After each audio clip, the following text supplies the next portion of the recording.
No Bote a Boca, no trombone, entrevista.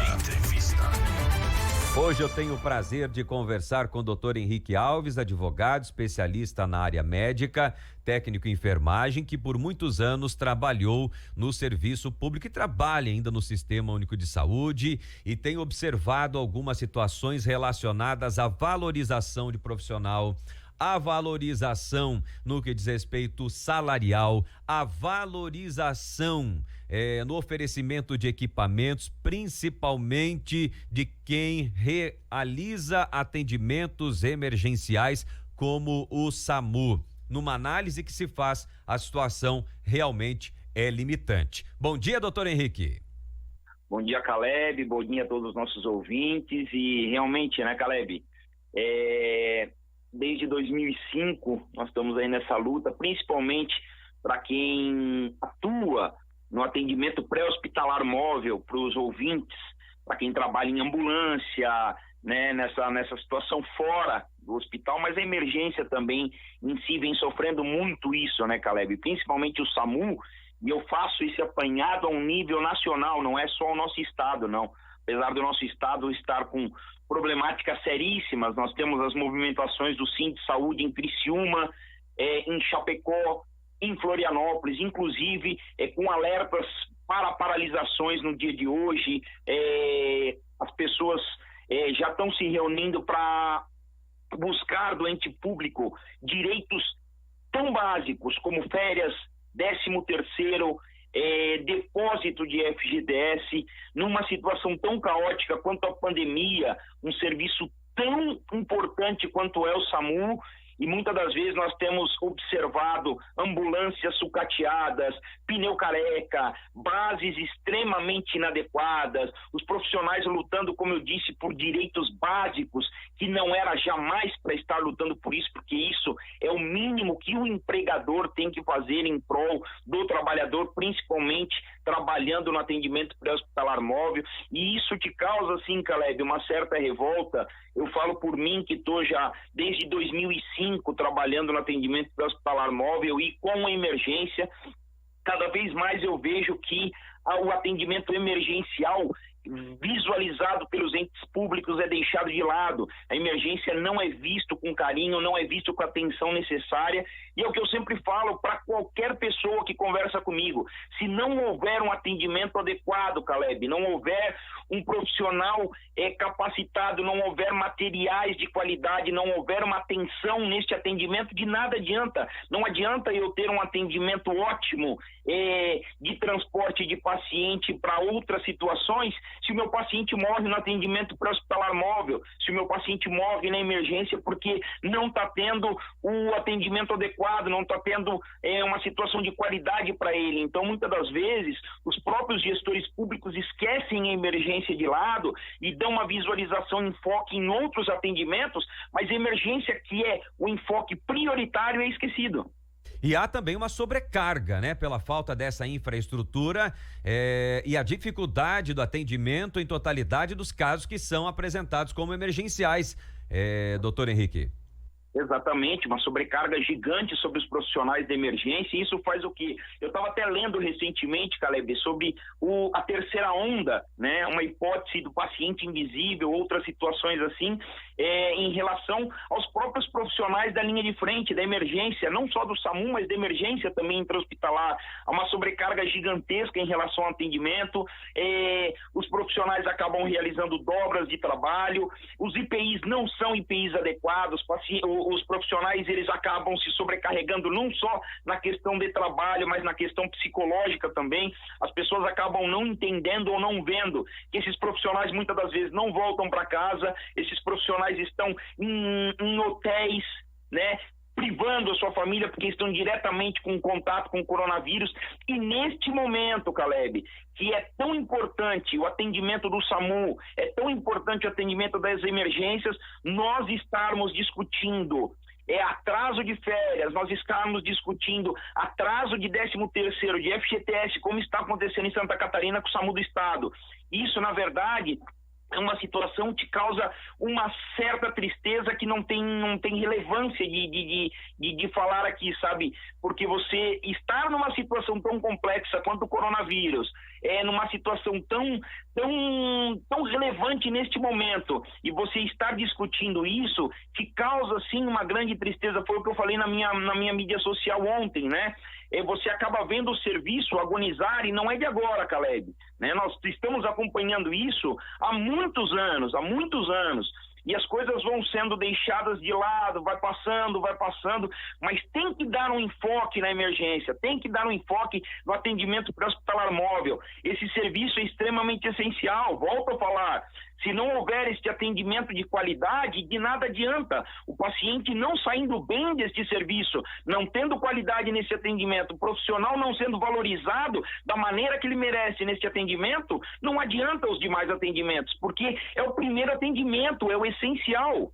Isso é uma realidade de todo o estado, ou existe alguma cidade que é referência, infraestrutura oferecida com recursos próprios, doutor Henrique? Nós temos sim cidades que têm se destacado. Eu vou dizer uma, Caleb, inclusive até agora motorista socorrista do SAMU, ele foi a secretário de saúde. Santo Amaro do Imperatriz é uma cidade que se destaca em relação a recursos próprios com o SAMU. Então eu falo sempre assim, eu sempre converso isso com as pessoas, né? Nós conseguimos sim fazer política, nós conseguimos sim fazer gestão com qualidade, nós conseguimos, claro que nós conseguimos, Caleb, mas nós temos que dar o enfoque necessário, nós temos que fazer realmente o que tem que ser feito com o serviço, né? Porque existem as normativas, existe o enquadramento, existem as resoluções, bastam que sejam seguidas, mas muitas das vezes o que a gente vê não é isso. E quando nós temos um serviço sucateado como o SAMU, né, que anda acontecendo não só em Santa Catarina, mas pelo que eu te falei desde o começo da entrevista, ao longo desses anos que eu venho estudando, venho me especializando na área do atendimento pré-hospitalar móvel, isso está acontecendo em grande parte do Brasil. Só que quando o SAMU para, nós perdemos serviços de suma essencialidade. No coronavírus, principalmente, se eu faço esse serviço parar, os transportes necessários, Caleb, dos pacientes que estão em média complexidade, nos leitos de retaguarda para hospitais de alta complexidade, todos eles são realizados pelas unidades de suporte avançado do SAMU. Ou seja, o SAMU está mantendo toda esta situação no Brasil todo. Então, se não for dado um enfoque necessário nessa situação, nós poderemos ter uma situação muito agravante em relação a isso. Doutor Henrique, pela falta de infraestrutura e limitação, o SAMU não consegue atender em totalidade, como falei no início dessa entrevista. Talvez não seria isso uma estratégia intencional para a não criação de demandas? Olha, Caleb, essa situação da demanda, ela não é de agora, como eu te disse também. Pode ser sim, mas assim, essa situação me soa muito mais numa situação de não querer gastar para gerar novas equipes. Eu tenho discutido muito isso. Nós temos que começar a readequar, muitas das vezes, essas estratégias, essas logísticas. Tem unidades de suporte básico em cidades que passam de 200 mil habitantes, que os trabalhadores estão trabalhando 10 horas seguidas sem parar. É ocorrência uma atrás da outra, ocorrência subsequente, termina uma, vai para outra. Às vezes sequer dá tempo de fazer a desinfecção necessária. Caleb, eu trabalhei de 2005 a 2016 no SAMU, eu sei exatamente o que eu estou falando. Tem momentos que não dá tempo para parar, o funcionário não consegue parar para comer, não consegue parar para descansar, as pessoas não estão nos bastidores assistindo, né? Então, assim, nós temos que parar e ver isso. Opa, se é uma estatística exacerbada de atendimento diário, está na hora de eu gerar uma nova equipe, de eu criar uma nova equipe, de eu ter mais ambulâncias, para que eu possa fazer a manutenção preventiva. Nós estamos tendo o chamado J7, que é a baixa de ambulância, há muito tempo por falta de manutenção preventiva, por estresse exacerbado nos funcionários. O funcionário colocou um atestado, mas qual que é o atestado dele? O que está acontecendo com esse funcionário? Não há este suporte do SAMU, nunca houve esse suporte no SAMU. Então precisa ser enfatizada essa situação, que há sim uma sobrecarga gigantesca em vários municípios, tá? Em vários estados do Brasil. Por quê? Porque o enfoque não é dado. Nós percebemos quando há uma greve, nós percebemos quando há uma paralisação, mas não pode ser assim. Não pode só perceber que as coisas estão desandando quando acontecem esses sinais de estresse efetivo. Tem que ver isso antes, a manutenção tem que ser feita. E além dessa situação de falta de infraestrutura, o SAMU recebeu cerca de 20 mil trotes em 7 meses de pandemia. E aí o cidadão não sabe o que está por trás dos atendimentos e acaba prejudicando ainda mais, hein, doutor Henrique? Essa situação do trote é uma situação que é complicada, sabe, Caleb? Eu falo que isso daí é a falta de senso social, porque quando uma pessoa liga para o SAMU para passar um trote, isso é o cúmulo do absurdo. Nós já estamos com uma dificuldade gigante de profissionais, nós estamos com uma dificuldade gigante de manutenção preventiva, de tudo isso. E você ainda liga para o SAMU, sabendo da essencialidade do serviço nesse momento e como um todo, que o SAMU é um atendimento, sempre falo isso para as pessoas, de urgência e emergência. Inclusive, o próprio médico regulador, ele pode liberar o paciente em casa com aconselhamento. A população, às vezes, mas o meu pai foi deixado em casa. Ele pode ser deixado em casa. Se o médico achar que é necessário, ele pode ser deixado em casa. Isso está na portaria 2048. Só que, assim, quando você liga, passa um trote, você tem que entender que você pode estar tirando a chance de alguém sobreviver.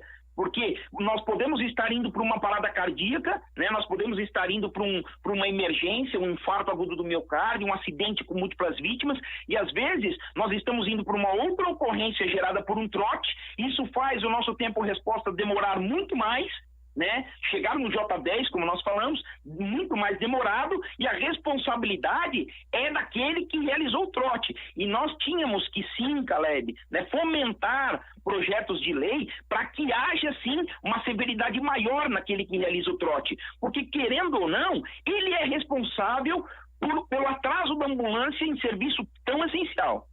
Isso é importante, é necessário fazer uma mobilização até mesmo na Assembleia Legislativa de Santa Catarina. E doutor Henrique, representantes do SAMU, posso ser a ponte para este caminho. E acredito que muitas outras solicitações também de infraestrutura, que muitas vezes não chegam ao conhecimento de quem nos representa e que infelizmente o governo fica calado, omisso e não investindo aquilo que se faz necessário para um atendimento de qualidade para nós, cidadãos. Por isso que não é a politização do fato, do caso, né, da revolta, mas sim a busca de uma solução, a busca da resolução de uma situação que não é de agora. Doutor Henrique Alves, muito obrigado, prazer recebê-lo aqui no Bote a Boca no Trombone.